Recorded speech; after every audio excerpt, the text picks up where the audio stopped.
I was always curious, like if I were to go active duty, I just feel like I'd be the biggest liability to my teammates. Like I'd be like, you guys, I'm cramping.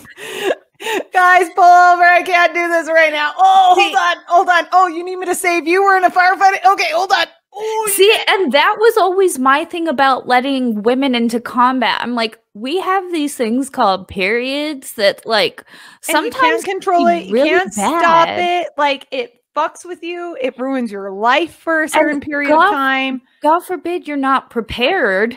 Like, it's gonna suck. Like, what do you do? Like, you're just walking around and your teammates are like, oh, were you hit? And you're like, nope, not by a bullet. Mother Nature, which there are many reasons why I don't think women should be in combat, but that's like kind of one of them because it can be an issue. But like some women, like if you want to be in combat, you want to take the risk of being raped to death. You want to take that risk. And you're like 6'6" and just buff AF. And because I know girls like that, right? Like I know women like that who could kick my ass like by flicking me, right? Like, oh yeah, absolutely. One of like there are women out there like that, and all power to them. If you can meet all the standards that are required of men, you deserve to be where you are at.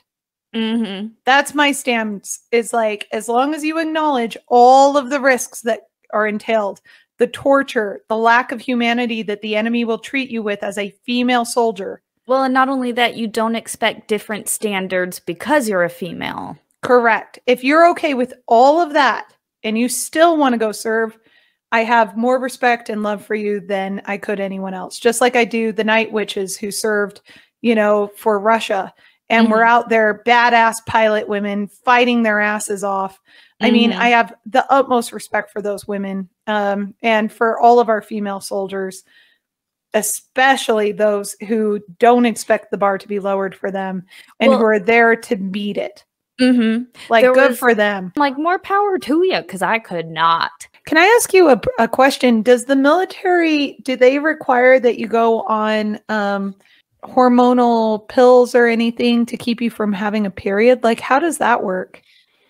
Not that we know of, but there's a rumor when you're in the service that they put stuff in the food. It's a rumor for as old as time that they put certain types of hormones in the food in basic training. I went through basic training and AIT and my first duty station without getting a period. I attributed it to stress and physical activity because for me it was 3 months. At one point in basic training, the drill sergeant, the female, she rounded all the females up and is like, look, you're eating healthy, you're exercising on the daily, your body's going through changes. Sometimes you don't get your period. You're not pregnant. She's talking to us as a group. You don't get your period? That's fucking weird. And if you're, you know, you've been with the dude, obviously you have questions. But for even if you weren't with a dude, like, I don't know about you. I thought that I was like the next Virgin Mary because I hadn't had a period. Like when I was like 16, you know, when you're like still young and periods are all off.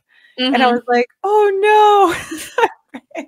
It is terrifying when you don't start your period, regardless of whether or not you've been with a man. It is still terrifying. Like, it is. I'm sure I'm not the only one to ever think that I would have been the next virgin pregnancy.